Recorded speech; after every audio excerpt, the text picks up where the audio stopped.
Howdy. Today, we're going to read Helaman chapter 11. And before I begin, I invite you to hit pause and say a prayer and ask for discernment so you can totally understand this the way that you're supposed to. And for once, I'm going to just throw this out there. If you guys would be ever so nice, maybe you could work me into that prayer. Because I have upset somebody and I'm trying to make things right. And I don't think my attempts are really going anywhere. And I really want to make things right. And whatnot. So if you just toss that in there into your prayer when you ask for discernment, it'd be greatly appreciated. Because I feel really bad about what I did. Alright, so you can follow along online by following the links in the description on lds.org. There are also links you can use to download the Gospel Library app for your Windows, Android, or iOS device, which you can use to skip ahead, go back, reread, or read the Pearl of Great Price, Doctrine and Covenants, Old Testament, New Testament, lessons, conference talks, pretty much whatever the church has put out there. It's most likely going to be part of the Gospel Library. Gotta enunciate. What else do I say? Take notes.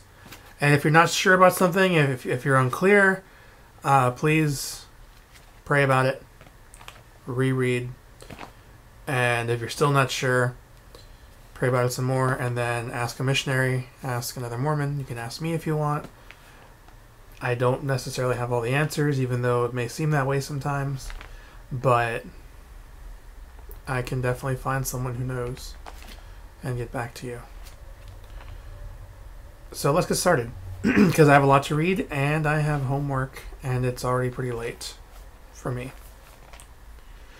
And now it came to pass, in the 72nd year of the reign of the judges, that the contentions did increase, insomuch that there were wars throughout all the land, among all the people of Nephi. And it was this secret band of robbers who did carry on this work of destruction and wickedness. And, oh snap, you know what I didn't do? I didn't show you the physical copy of the Book of Mormon that you can get by following the links in the description. Yeah, so if you do that, you get this physical copy. And I will, well, if you ask the church for it, if you follow the link that's just to request a physical copy, you'll get it from the church. And a pair of missionaries will deliver it to you. But if you send me an email at thetruthaboutwaffles@gmail.com, I will send you one of these on my dime in the language of your choice, assuming it's available, and I will write my testimony on the inside cover, the outside cover, anywhere that there's available space. And I'm super sorry for forgetting to say that. That's like the most important part, because I want you guys to read physical copies that have my testimony or that come from missionaries. Because, you know, I actually gave a lesson this Sunday in Elders Quorum about the importance of the Book of Mormon. And how it's something that I can't live without. It's something that I cherish, and it's something that I value over, like, stuff that's traditionally of high value. Anyway, sorry. You know, like Bitcoin or Ethereum or rubies. All right, but let's get back to what I was reading. I'm not going to start over. I don't want to. Okay, I'll start over on verse 2. And it was this secret band of robbers who did carry on this work of destruction and wickedness, and of destruction and wickedness, and of destruction and wickedness. And this war did last all that year, and in the 73rd year it did also last. And it came to pass that in this year Nephi did cry unto the Lord, saying, O Lord, do not suffer that this people shall be destroyed by the sword, but, O Lord, rather, let there be a famine in the land, to stir them up in remembrance of the Lord their God, and perhaps they will repent and turn unto thee. I always think about my Lord when I'm hungry. And so it was done, according to the words of Nephi. And there was a great famine upon the land, among all the people of Nephi. And thus in the 74th year the famine did continue, and the work of destruction did cease by the sword, but became sore by famine. And this work of destruction did also continue in the 75th year. For the earth was smitten, that it was dry, and did not yield forth grain in the season of grain. And the whole earth was smitten, even among the Lamanites as well as among the Nephites, so that they were smitten, that they did perish by thousands in the more wicked parts of the land. And it came to pass that the people saw that they were about to perish by famine. And they began to remember the Lord their God. And they began to remember the words of Nephi. And the people began to plead with their chief judges and their leaders, that they would say unto Nephi, Behold, we know that thou art a man of God. And therefore cry unto the Lord our God, that he turn away from us this famine, lest all the words which thou hast spoken concerning our destruction be fulfilled. And it came to pass that the judges did say unto Nephi, according to the words which had been desired. And it came to pass that when Nephi saw that the people had repented and did humble themselves in sackcloth, he cried again unto the Lord, saying, O Lord, behold, this people repenteth, that they have swept away the band of Gadianton from amongst them, insomuch that they have become extinct, and they have concealed their secret plans in the earth. Now, O Lord, because of this their humility, wilt thou turn away thine anger, and let thine anger be appeased in the destruction of those wicked men whom thou hast already destroyed? O Lord, wilt thou turn away thine anger, yea, thy fierce anger, and cause that this famine may cease in this land? O Lord, wilt thou hearken unto me, and cause that it may be done according to my words, and send forth rain upon the face of the earth, that she may bring forth her fruit and grain in the season of grain? O Lord, thou didst hearken unto my words, when I said, Let there be a famine, that the pestilence of the sword might cease. And I know that thou wilt, even at this time, hearken unto my words, for thou saidst that, if this people repent, I will spare them. Yea, O Lord, and thou seest that they have repented, because of the famine, and the pestilence, and destruction, which has come unto them.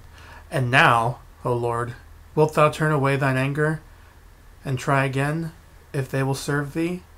And if so, O Lord, thou canst bless them according to thy words, which thou hast said.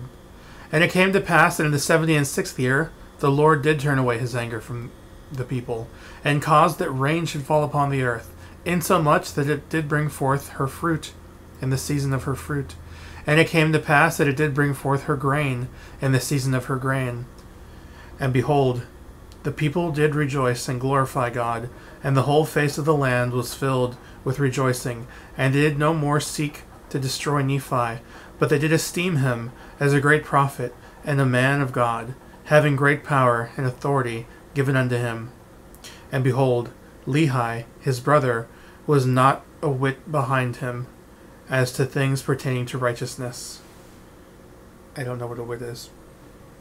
And thus it did come to pass that the people of Nephi began to prosper again in the land, and began to build up their waste places, and began to multiply and spread, even until they did cover the whole face of the land, both on the northward and on the southward, from the sea west to the sea east. And it came to pass that the 76th year did end in peace, and the 77th year began in peace. And the church did spread throughout the face of all the land. And the more part of the people, both the Nephites and the Lamanites, did belong to the church. And they did have exceedingly great peace in the land. And thus ended the 77th year. And also they had peace in the 78th year, save it were a few contentions concerning the points of doctrine, which had been laid down by the prophets. And in the 79th year there began to be much strife. But it came to pass that Nephi and Lehi, and many of their brethren who knew concerning the true points of doctrine, having many revelations daily, therefore they did preach unto the people, insomuch that they did put an end to their strife in that same year. And it came to pass that in the 80th year of the reign of the judges over the people of Nephi, there were a certain number of the dissenters from the people of Nephi, who had some years before gone over unto the Lamanites, and taken upon themselves the name of Lamanites, and also a certain number who were real descendants of the Lamanites, being stirred up to anger by them, or by those dissenters. Therefore they commenced a war with their brethren. And they did commit murder and plunder, and then they would retreat back into the mountains, and into the wilderness, and secret places, hiding themselves, that they could not be discovered, receiving daily an addition to their numbers, inasmuch as there were dissenters that went forth unto them. And thus, in time, yea, even in the space of not many years, they became an exceedingly great band of robbers, and they did search out all the secret plans of Gadianton. And thus they became robbers of Gadianton. Now, behold, these robbers did make great havoc, yea, even great destruction among the people of Nephi, and also among the people of the Lamanites. And it came to pass that it was expedient that there should be a stop put to this work of destruction. Therefore they sent an army of strong men into the wilderness and upon the mountains to search out this band of robbers, and to destroy them. But behold, it came to pass that in that same year they were driven back even into their own lands, and thus ended the 80th year of the reign of the judges over the people of Nephi. And it came to pass in the commencement of the 81st year, they did go forth again against this band of robbers, and did destroy many, and they were also visited with much destruction. And they were again obliged to return out of the wilderness, and out of the mountains unto their own lands, because of the exceeding greatness of the numbers of those robbers who infested the mountains and the wilderness. And it came to pass that thus ended this year, and the robbers did still increase and wax strong, insomuch that they did defy the whole armies of the Nephites, and also of the Lamanites, and they did cause fear to come unto the people upon all the face of the land. Yea, for they did visit many parts of the land, and did do great destruction unto them. Yea, did kill many, and did carry away others captive into the wilderness. Yea, and more especially their women and their children. Now this great evil, which came unto the people because of their iniquity, did stir them up again in remembrance of the Lord their God. And thus ended the 81st year of the reign of the judges. And in the 82nd year they began again to forget the Lord their God. And in the 83rd year they began to wax strong in iniquity. And in the 84th year they did not mend their ways. And it came to pass in the 85th year they did wax stronger and stronger in their pride and in their wickedness. And thus they were ripening again for destruction. And thus ended the 85th year. Alright, thank you for watching. And seriously, if you don't mind praying for, positive resolution, that'd be amazing. And that's all. I will see y'all when I post another video. Adios.